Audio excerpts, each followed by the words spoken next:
Je n'ai jamais connu mon arrière-grand-mère, et maintenant je regrette d'avoir appris son histoire. J'ai trouvé la photographie parmi une pile de vieux albums poussiéreux dans le grenier. Cela faisait des années que je n'y étais pas montée, et la nostalgie de mon enfance était douce amère. Mais en feuilletant les pages, une seule photo a attiré mon attention, me donnant des frissons dans le dos. C'était une vieille image fanée d'une femme âgée, assise dans une pièce faiblement éclairée. Elle portait une chemise rose, son expression était vide et distante. Ses yeux semblaient percer l'objectif de l'appareil photo, ou peut-être à travers, avec une intensité troublante.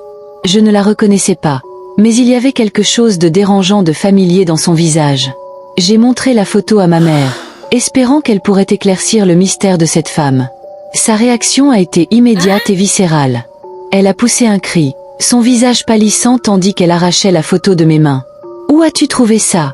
a-t-elle demandé, la voix tremblante. « Dans le grenier » ai-je répondu, surpris par sa réaction. « Qui est-ce » Ma mère a regardé la photo pendant un long moment avant de parler enfin. « C'est ton arrière-grand-mère, Éléonore. Nous ne parlons pas beaucoup d'elle.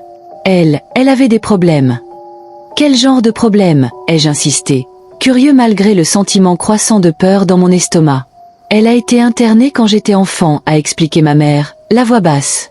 Elle prétendait voir des choses, entendre des voix.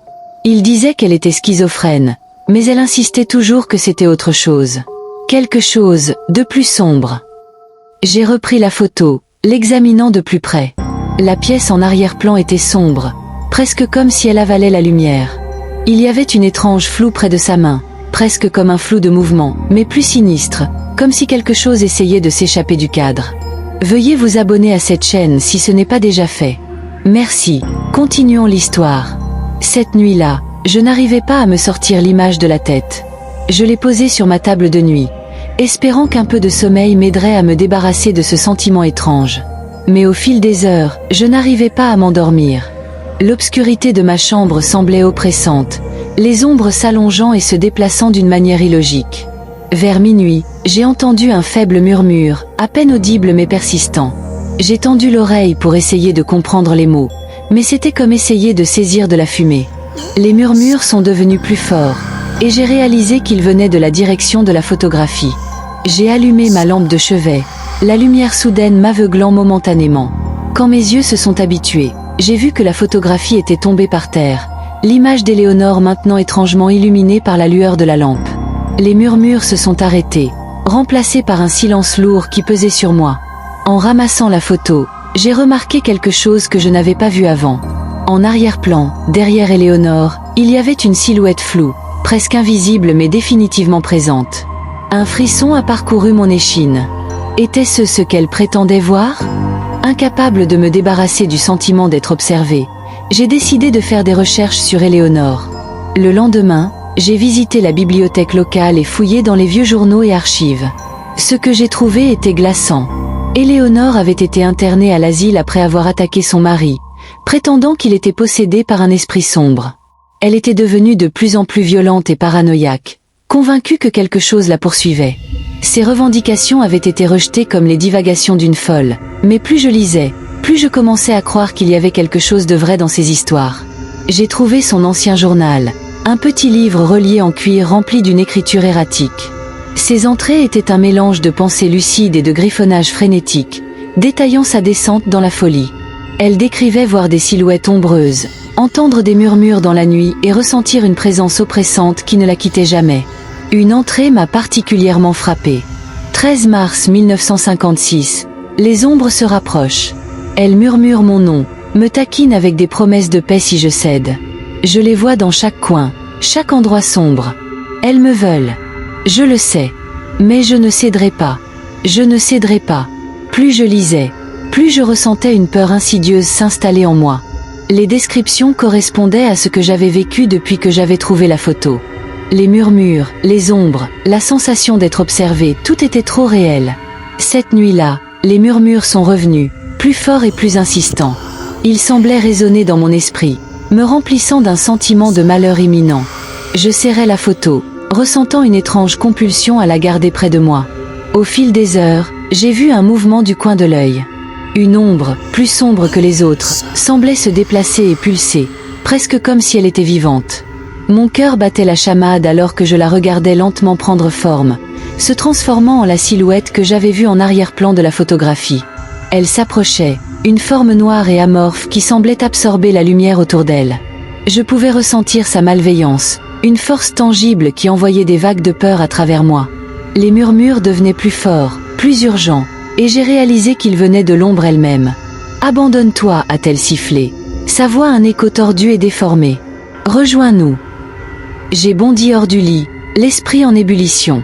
L'ombre me suivait, implacable et inflexible. J'ai senti un contact froid sur ma peau, une tentacule de ténèbres s'enroulant autour de mon bras. La panique m'a envahi, et j'ai frappé, ma main passant à travers l'ombre sans aucun effet. La désespoir m'a pris, et j'ai couru au grenier, le seul endroit qui semblait contenir des réponses. J'ai trouvé la boîte d'anciens albums et les ai fouillés, espérant trouver quelque chose, n'importe quoi, qui pourrait m'aider. En sortant les albums, j'ai remarqué un petit compartiment caché au fond de la boîte. À l'intérieur se trouvait un autre journal, plus ancien et plus usé que le premier. Il appartenait à Éléonore, mais les entrées étaient différentes. Elles étaient écrites d'une main tremblante, les mots à peine lisibles. 31 octobre 1955. Ils sont venus pour moi ce soir. Les ombres. Elles sont réelles. Je le sais maintenant. Elles ont pris mon mari. Il est parti, et je suis seule. Mais elles ne s'arrêteront pas.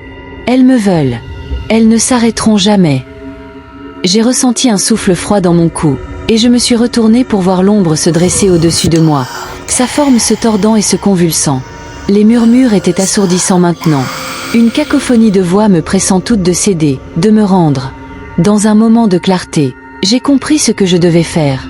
J'ai saisi la photographie et le journal, et j'ai couru dans le jardin. Le vent hurlait autour de moi alors que je construisais un petit feu, les mains tremblantes. J'ai jeté la photographie dans les flammes, la regardant se recroqueviller et noircir.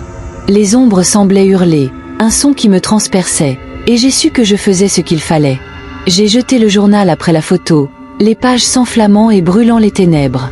À mesure que le feu mourait, les murmures s'estompaient, et la présence oppressante se dissipait. J'ai ressenti une paix, une tranquillité que je n'avais pas connue depuis des jours. Les ombres étaient parties, bannies par les flammes. Mais la paix fut de courte durée. En rentrant, j'ai vu un reflet dans la fenêtre. Le visage d'Éléonore, ses yeux remplis d'un avertissement silencieux. Les ombres étaient peut-être parties, mais l'obscurité restait, attendant une autre chance. J'ai compris alors que ce n'était pas la fin. L'obscurité faisait partie de ma famille depuis des générations, et elle ne serait pas si facilement vaincue.